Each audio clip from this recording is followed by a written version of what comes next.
Tadi kan? Pergi tengok. Ha. Pergi.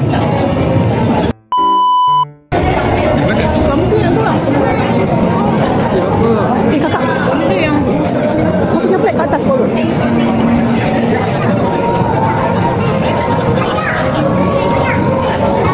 bawa tadi kan? Pergi tengok. Kau ni. Ha. Kau bawa atas tadi. Mana beg ni ke? Ni lah beg.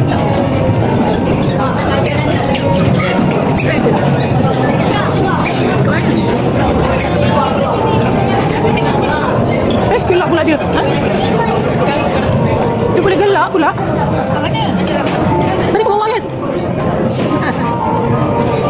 Mana buku kita? Buku? Apa?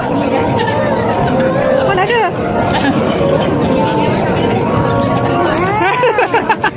Tahu kau kenapa?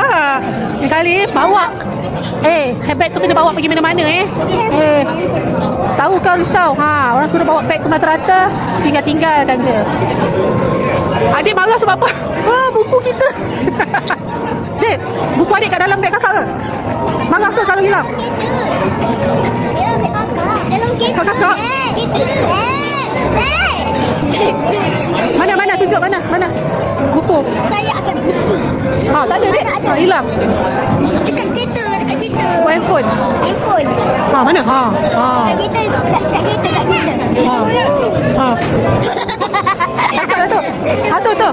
Tu ke? Bukan, ni kita punya. Tu kakak punya di situ. Adik punya tak ada. Ada dalam kereta. Betul ke? Hey. Avina, no. Dah ramai weh. Ada kat dalam tu, cuba cari betul-betul.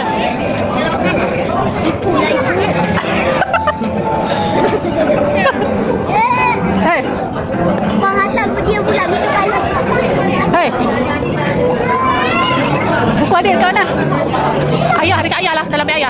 Pergi tengok. Pula. Cari buku dia. Ada? Tak tahu, ibu tak tahu. Dekat dalam beg ibu. Betul. Mana? Dekat dalam kereta.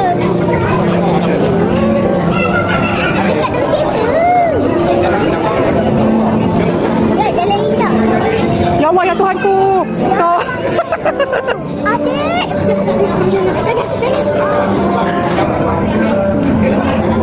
Dia diam.